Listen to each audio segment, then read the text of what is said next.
नमस्कार, welcome to break time वार्तालाप। अभी सावन का महीना चल रहा है जिसकी हिंदू धर्म में बहुत इम्पोर्टेंस है, इसलिए कि इस महीने को भगवान शिव का महीना माना जाता है और इंडिया में जो 12 ज्योतिर्लिंग है उनकी विशेष रूप से पूजा की जाती है। इंडिया में जो 12 ज्योतिर्लिंग है उनकी बहुत सिग्निफिकेंस और इम्पोर्टेंस है।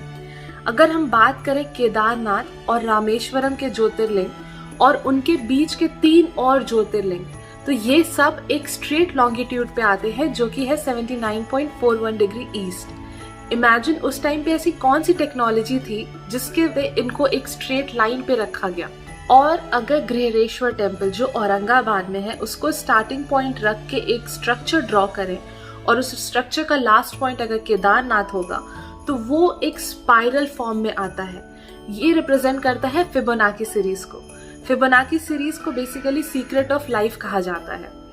इसका मतलब ये है कि एनर्जी या कह लीजिए हीट जो कि हाई प्रेशर एरिया से लो प्रेशर पे ट्रांसफर होती है, तो औरंगाबाद जहाँ पे मोर हीट है वो डेसिपेट होते होते केदारनाथ तक जाती है। ये secret of life Fibonacci series structure बहुत सारी चीजों में पाया जाता है, जैसे गैलेक्सी, रोज या फ्लावर पेटल के स्ट्रक्चर में या फिर स्पाइडर वेब। भारत का रेडियो एक्टिव मैप उठा लें तो हैरान हो जाएंगे। भारत में न्यूक्लियर रिएक्टर के अलावा सभी प्रमुख ज्योतिर्लिंग के स्थान पर सबसे ज्यादा रेडिएशन पाया जाता है।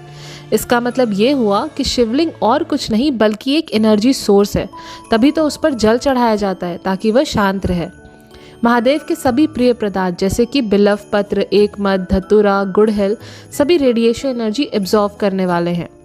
शिवलिंग पर चढ़ा पानी भी रिएक्टिव हो जाता है, इसीलिए तो जहाँ से वह जल निकलता है उसे लांघा नहीं जाता।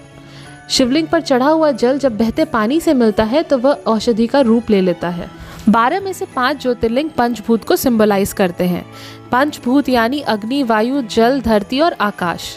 श्रीकालीहस्ती मंदिर के टिमटिमाते दीपक से पता चलता है कि वह वायु लिंग है। तिरुवनिका मंदिर के अंदरूनी पठार से जल वसंत से पता चलता है कि वह जल लिंग है। अन्नामलाई पहाड़ के विशाल दीपक से पता चलता है कि वह अग्नि लिंग है।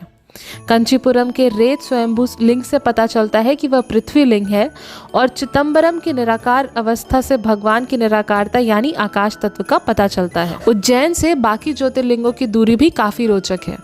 उज्जैन पृथ्वी का केंद्र माना जाता है, इसीलिए उज्जैन में सन पोजिशनिंग और एस्ट्रोलॉजी के लिए लगभग 2000 साल पहले ही इंस्ट्रूमेंट बनाए गए थे।